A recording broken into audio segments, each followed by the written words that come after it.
Before the first Spanish galleon ever crossed the Pacific, a harbor on the island of Luzon moved more silk, gold, and porcelain than most Europeans would see in a lifetime. Every 8 seconds during the peak trading season in the 15th century, a vessel entered or left the bay, now buried under centuries of renamed geography and colonial cartography. Truly cartography. Merchants from Fujian province slept in warehouses along its docks. Javanese traders argued prices in the open air. Merchants from the Ryukyu kingdom kept permanent agents there. This was not a quiet fishing village. This was a machine of commerce, and its name was Maynila. The part that stops you cold is this. Spanish administrators who arrived in 1571 found records, detailed ones, lists of trade agreements, names of Datu merchants, tallies of incoming goods stretching back generations. A whole bureaucratic memory of a civilization that ran itself without European supervision. Then in 1572, those records disappeared. What replaced them was silence. The official colonial story began where the pre-colonial one ended, and the seam between them was ash. To understand what burned, you have to understand what Maynila was, not what it became, what it was, incidentally. The bay that Europeans would eventually call Manila Bay sat at the intersection of 3 of the most profitable trade corridors in the pre-modern world. The first ran north to the ports of southern China. The second cut southeast toward the Spice Islands in the Javanese kingdoms. The third stretched west across the South China Sea to the trading networks of the Malay world. Maynila did not sit on the edge of these corridors. It sat at their crossing. But there's a detail. The Tagalog rulers who governed Maynila were not chieftains in the folkloric sense. They were executives. Raja Matanda, one of the last pre-colonial rulers of Maynila, maintained diplomatic relationships with the Sultanate of Brunei. His nephew, Raja Sulaiman, managed port protocols and trade tariffs with the kind of precision that would have impressed a Medici banker. These men spoke multiple languages, including Malay, which served as the commercial lingua franca of the entire maritime Southeast Asian world. Interesting fact. The harbor itself operated on a system the Tagalogs called the measurement of mutual debt. Traders who arrived without sufficient goods to balance an exchange could register a future obligation. This was credit, functional, enforceable, and recognized across multiple polities. The harbor had, in effect, a primitive but working financial instrument layered into its trade culture. Pause there. A financial instrument, in a harbor that Spain would later describe, in its own documents, as a collection of huts on a swamp. But there's a detail. The distance between those two descriptions is not archaeology. It is politics. Miguel López de Legazpi arrived in 1571 with soldiers, priests, and a colonial mandate from Philip II of Spain. He encountered a settlement of several thousand people, a functioning government, a harbor with active trade relationships across at least 5 distinct maritime cultures, and a ruling class that had no intention of surrendering any of it without negotiation. Raja Sulaiman famously burned his own warehouses rather than hand them over intact. This was not the act of a man overwhelmed by superior civilization. To be honest, this was the act of a man who understood leverage. Legazpi eventually took the settlement. The military math was not in Sulaiman's favor, and the combination of Spanish weapons and internal political fractures among the local datus made prolonged resistance impossible. Sulaiman died in the Battle of Bangkasi Channel in 1571, fighting on a fleet of war vessels called Caracoa. He lost. Spain won. The harbor changed hands. Then came 1572. A census, or something described in later colonial documents as a census, was ordered by the new administration. The purpose of such a document would have been straightforward: catalog the population, assess taxable resources, establish the administrative baseline for colonial governance. Censuses are not instruments of destruction, they are instruments of control. Somewhere in the gap between ordering that census and the silence that followed, something went wrong. Or something went right, depending entirely on whose agenda you were serving. The records from Maynila's pre-colonial administrative life did not survive into the colonial archive. What survived instead were Spanish descriptions of those records, which is an entirely different thing. A description written by a conqueror about the documents of the conquered tells you as much about the conqueror's anxiety as it does about the original text. One Spanish official, writing sometime in the 1570s, described encountering what he called books of accounts among the Tagalog merchants. He noted their complexity, he noted their age, he noted that they recorded transactions going back multiple generations. Then he noted that such things were incompatible with the new order and should be replaced by proper Christian record-keeping. That sentence is doing a lot of work. Read it again slowly. Incompatible with the new order. Moving on. The fire of 1572, if it was a single event rather than a gradual process of bureaucratic erasure, was not the act of a villainous mastermind. No one sat in a tower planning the destruction of Filipino civilization with theatrical precision, quieter and uglier than that. A mid-level colonial administrator, probably overwhelmed by the scope of his task, probably convinced that older systems were obstacles rather than assets, made a series of decisions that amounted to erasure. Bureaucracy did the rest. Forms replaced memory. Latin replaced Baybayin. A new ledger started on page 1. Important. The tragedy of banal administrative decisions is that they don't feel tragic while they're happening. They feel efficient. Here is where the archaeology gets interesting and where the story refuses to stay dead.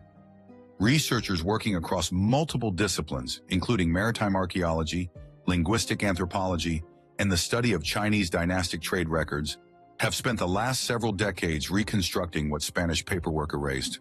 The Ming Dynasty's own records, preserved in archives that colonial administrators in Manila never touched, contain multiple references to a port they called Mayi and later Luzon. These references describe not a primitive settlement, but a trading partner, a peer. By the way, the Yongle Emperor's naval expeditions under Zheng He in the early 15th century made contact with Luzon. Chinese records from that describe gifts exchanged with local rulers, suggesting a relationship of diplomatic equivalence rather than simple commercial transaction. Filipino rulers sent tribute missions to the Ming court. The Ming court sent return missions to Filipino shores. This was statecraft, formal, recognized, and mutual. A merchant named Gao from Fujian province, mentioned in records from the late 14th century, maintained a permanent trading house in Luzon. His descendants, according to some Chinese genealogical records, remained there for generations. Fujian merchants did not establish permanent houses in places without reliable infrastructure, functioning legal systems, and predictable commercial relationships. The presence of that house tells you something about Maynila that no Spanish document bothered to record. Now pay attention. The harbor also appears, briefly, in the records of the Ryukyu Kingdom, the island nation that once maintained extraordinary diplomatic and commercial relationships across the entire Pacific Rim. Ryukyuan traders listed Luzon among their regular port calls in the 15th century. Precisely century. Their records describe it as a place where goods from China, Java, and the Malay world all converged. They were not describing a backwater. They were describing a hub. Now we arrive at the specific detail that most conventional histories of the Philippines skip past. At the time of Spanish contact, Maynila operated under a dual leadership structure. Raja Matanda controlled one bank of the Pasig River. Raja Suleiman controlled the other. A third ruler, Raja Lakandula, governed the neighboring polity of Tondo. These were not feuding warlords in the medieval European sense. They were partners in a federated commercial governance structure. Each controlled different aspects of the harbor's function. Each had different external alliances. The system was redundant by design, meaning that if one ruler's relationships with a particular trading partner soured, the others could maintain the flow of commerce. Spain's arrival did not disrupt a simple hierarchy. Spain's arrival disrupted a sophisticated redundancy system that had probably evolved over centuries of maritime trade. Lakandula, the most diplomatically flexible of the three rulers, negotiated with Legazpi rather than fighting him. He accepted certain Spanish terms in exchange for guarantees about his people's rights and status. Those guarantees eroded within a generation. His descendants, who had cooperated with the colonial administration on the assumption of protected status, found themselves reclassified by later administrators who had no memory of or interest in the original agreements. The paperwork that might have defended their position had by then been replaced. A different set of forms, a different language, a different system that recorded none of the prior commitments. This is the mechanism. It was administrative replacement, not military destruction, that dismantled pre-colonial Filipino institutional memory. The soldiers got there first, the clerks finished the job. You know, the Philippine archipelago before Spanish contact was not a unified nation in the modern sense, and no serious historian argues otherwise. It was a collection of polities, some Islamic, some animist, some influenced by Hinduized Malay culture, connected by maritime trade routes, and a shared tradition of seafaring. Maynila was the peak expression of that tradition. It was the place where all the threads of the archipelago's commercial identity converged. There's a catch. The harbor that Spain renamed and rebuilt was the same harbor that had processed more trade volume, by some estimates drawn from Chinese records, than any single port along the Silk Road in the same century. The gold that moved through Maynila in the 14th and 15th centuries was not marginal. Filipino gold appeared in Chinese treasury records, in Javanese temple accounts, in Malay court documents. It was woven into the economic fabric of the entire region. Spain, arriving in 1571, did not find a primitive shore. Spain found a competitor, a small one, militarily, an inconvenient one, commercially, a troubling one, administratively, because the system it had built required no European supervision to function, and a system that requires no European supervision is a system that colonial governance cannot easily replacing. Stop. The census of 1572 was, by this reading, an administrative necessity that served a very specific purpose. Recording what existed would have required acknowledging that what existed had value. Erasing what existed and starting fresh meant the colonial project could write its own origin story, beginning at chapter 1, with no prior chapters to complicate the narrative. Moving on, the records burned, or were buried, or were allowed to decay in the humidity of a colonial archive that prioritized Latin documents over Baybayin ones. The harbor was rebuilt, renamed, and reconfigured to serve galleon trade routes that sent Mexican silver to China and brought Chinese silk back to Acapulco. Maynila became Manila. The datists became colonial intermediaries. The financial instruments became Spanish ledgers. The multilingual merchant culture became a Catholic parish. Think about it. The machine did not stop running. It changed owners. What we are left with, 4 centuries later, is a reconstruction project assembled from fragments. Chinese dynastic records, Ryukyuan trade logs, trade. Malay genealogies, fragments of Baybayin script preserved in colonial-era documents by priests who were curious enough to copy what they were theoretically supposed to suppress. The picture that emerges from these fragments is not a myth of a golden age. It is something more uncomfortable than myth. It is evidence of a civilization that competed on the world stage and lost its paperwork. There's a catch. The harbor still exists, though you would not recognize it. Manila Bay still receives vessels. The Pasig River still runs to the sea. The geography of trade has not changed. The memory of who built it first is what remains contested. Researchers continue to cross-reference Chinese and Philippine sources, trying to establish a cleaner picture of Maynila's pre-colonial trade volume.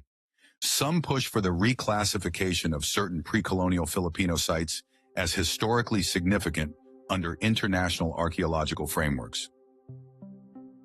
The government of the Philippines has, in recent decades, invested more attention in pre-colonial heritage than at any point in the previous century.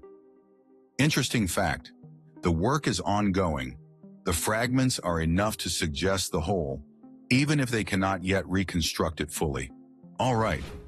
The Spanish administrator who ordered the replacement of pre-colonial records with colonial ones probably considered himself a practical man doing a difficult job under difficult conditions. He was not a monster scheming in a cellar. He was a bureaucrat, overwhelmed, convinced of the rightness of his project, making decisions that seemed locally rational and turned out to be historically catastrophic. This is how civilizations lose their memories, not through dramatic acts of deliberate destruction, though those happen too, through 1,000 small administrative choices made by tired men who believed that the new system was better than the old one. Now pay attention. The harbor that outtraded its neighbors for centuries now sits beneath a city of 14 million people who largely learned their own history from textbooks written in the language of the people who arrived in 1571. But there's a detail. The question that stays with you long after the documents run out is this. If the census of 1572 had survived intact, if the accounts books the Tagalog merchants kept had been preserved alongside the Spanish ones, would the Philippines have entered the modern world with a different understanding of what it was capable of? Would the colonial story have been harder to tell and harder to believe if the pre-colonial story had remained on the shelf beside it? There is no definitive answer. The records are gone. The harbor remains. The gap between those two facts is where Filipino identity has spent the last 400 years trying to find its footing.